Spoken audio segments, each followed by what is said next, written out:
from that point forward. So the guidelines were all met. We did what we needed to do for GASB. But at the same time, it gives us an opportunity now to begin looking at our infrastructure and the cost of maintaining it proactively, which was the entire purpose of why GASB 34 was implemented. Towns, instead of waiting until they needed to spend money for assets, would begin planning and depreciating those assets over time and accumulating reserves to accommodate that, as opposed to bond offerings and I'll pay for it later. So it was that whole pay-as-you-go aspect. So when we look at a general fund, which is the fund that we have to support the assets and the operations of a town, we look for spending, revenue, and the reserve to be moving in parallel. Spending is equal to revenue, and the reserve continues to build at the same level. Let's try and connect. Okay. If we look at the years 2002 and 2003, and even into 2004, we parallel fairly closely.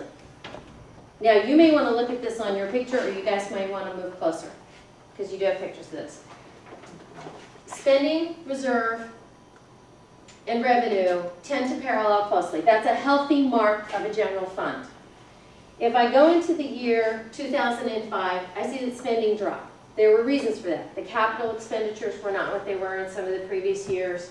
And there were also just costs that were accounted for that didn't get incurred that year. We budgeted for them, we just didn't necessarily spend. And the same was true if we look at 2006. Though spending is back up to about pre-2000 or about 2004 level, our projected 2006, our revenue is up, as you would expect it to be, because of some of the increases in property values and increases in property taxes, income taxes. Income taxes and property values are what give us this.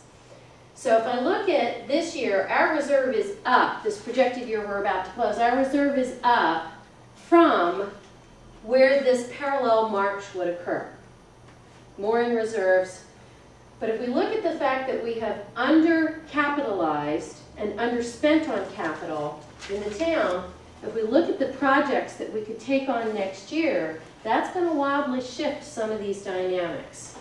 Where I could be spending, including capital, at a $4 million mark, bringing in revenue at a $3 million mark, and watching my reserve drop to $2 million.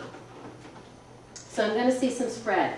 If this was a one-time blip, we then take a 3% increase for revenue, expenses, and capital, returning to a normalized curve. And in what year do we return back to a healthy environment? Well, that occurs somewhere around the year 2011.